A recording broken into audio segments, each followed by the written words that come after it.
Alright, Cricket, here's what you want to do. Alright, you fire up,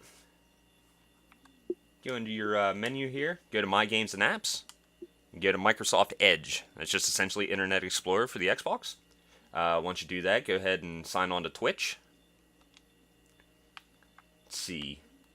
Your left stick moves your cursor around, your right stick scrolls your page, and then you want to go up to this corner, tap this, and go to Dashboard. Once that loads up, go over here, Settings, and Channel. Select that.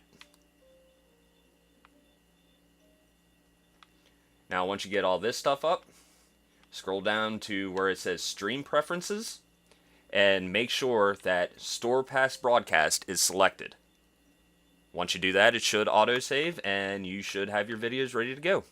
Alright, hopefully that's helpful.